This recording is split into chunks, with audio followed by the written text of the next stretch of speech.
What's up, everyone out here in the garden? Welcome back to the page. And today I'm going to go over some nutrient deficiency issues, and also I'm going to be touching on trimming up your tomato plants. So come join me and let's dig in. Alright, y'all, so the main issues that we're having right now is some purple. Getting purple. And these are supposed to be purple starting out. I got purpling all the way, up here at the top of the stems. I'll take y'all to another plant over here. Getting the purple in the leaves. A lot in the leaves on the stem. And so what this is a lack of phosphorus. Potassium can also present itself this way, but we've already been dosing with potassium, and now we've got to get it dosed up with phosphorus. And as soon as we dose it up with phosphorus, it should go away relatively quickly, within a couple of days. You can see a little bit setting in on these. These are the spoon tomatoes. Getting a little bit of purpling on these bigger spoon tomatoes, doing a little bit better, but getting some weird stuff out of them. Haven't seen it too heavily on other stuff. A little bit of purpling here on some new starts. So we just need to get them dosed up and we'll be good to go.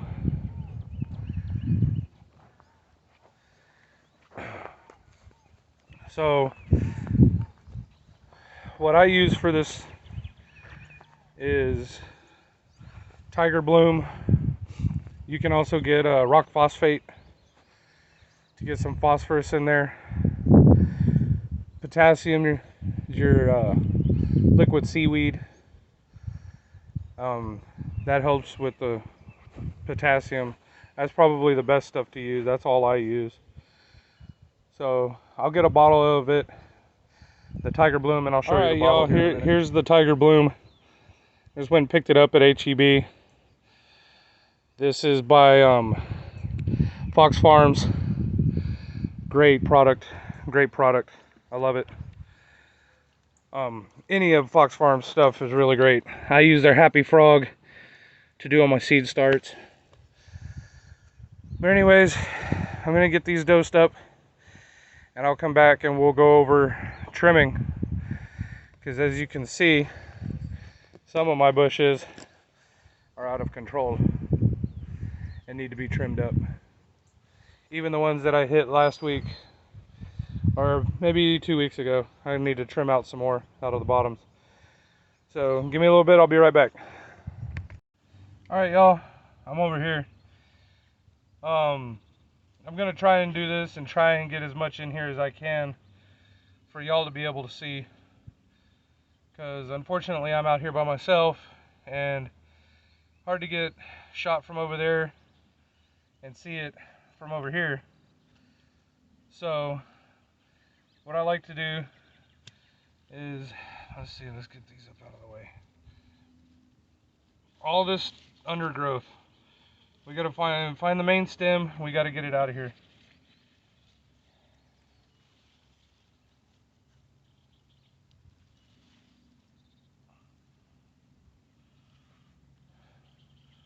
So it looks like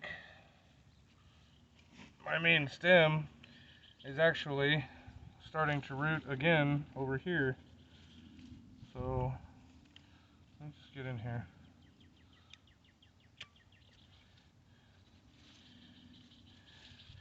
And I'm gonna trim off 8-10 inches off the bottom of this plant.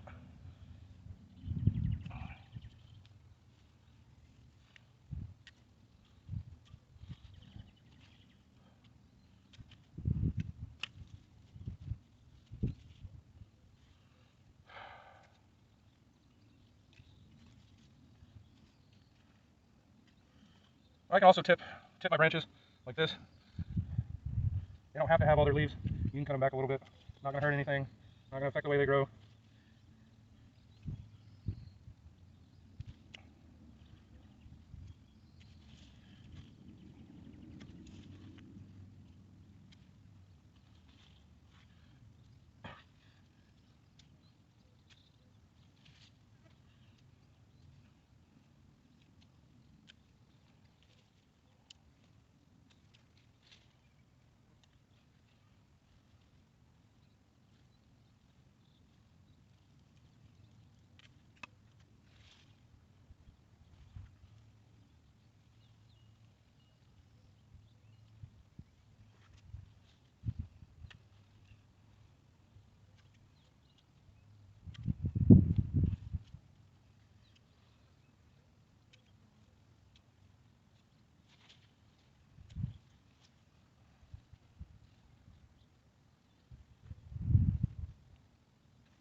And that's about it, y'all.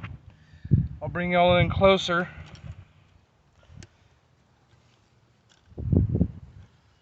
Okay, so just cut off a lot of the leaves, cutting out some of the suckers.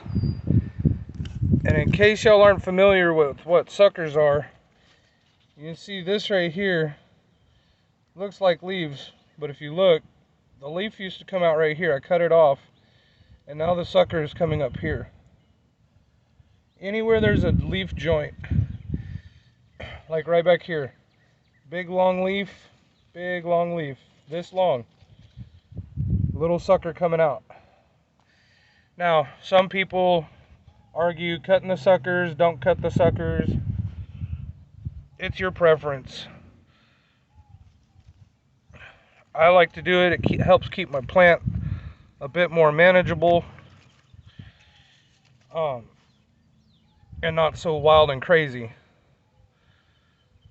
And like I said, you get these leaves get so long, you can cut them and kind of maintain them because it gets so bushy. But that's basically all there is to it. I'm getting ready to do this one next, and maybe a couple of the others, and I'll see y'all in a little bit. All right, love y'all.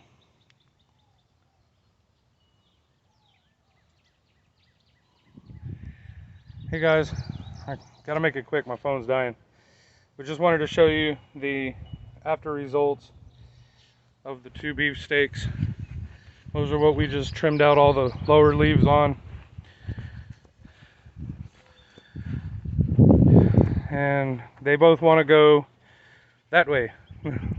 Mainly because that's probably where the majority of my wind comes, is from my back. So anyways, wanted to show y'all. Also, I'll get this in here, follow up to the blueberries and the rest of the center blocks. Got them all the way around. I need 11 more. So I'll be getting those in the next couple of weeks and getting those put in. I'll come over here. Got our blueberry patch ready and done. I've got 3 sunshine blues and a pink lemonade. Really excited about these pink lemonades. So they're supposed to have pink berries on them, not blue. when they're ripe, they're pink, but they taste like a blueberry. How crazy is that? And then right after the blueberries, we went ahead and did all this. These are all our the pepper plants we had left to go ahead and transplant and get transplanted. And then I've got an extra bed over there for whatever's getting ready to come up. Probably some watermelons or cantaloupe, because once I hit June, July, it's all about just kind of maintaining the tomatoes and the peppers. Cucumbers and the peas will start really dying off. Squash will keep growing. I want to try and get some butternut squash in the ground soon. Didn't even think about it, but be getting some butternut squash in soon too, hopefully. Maybe a couple spaghetti squash plants. But anyways, till next time, I love y'all.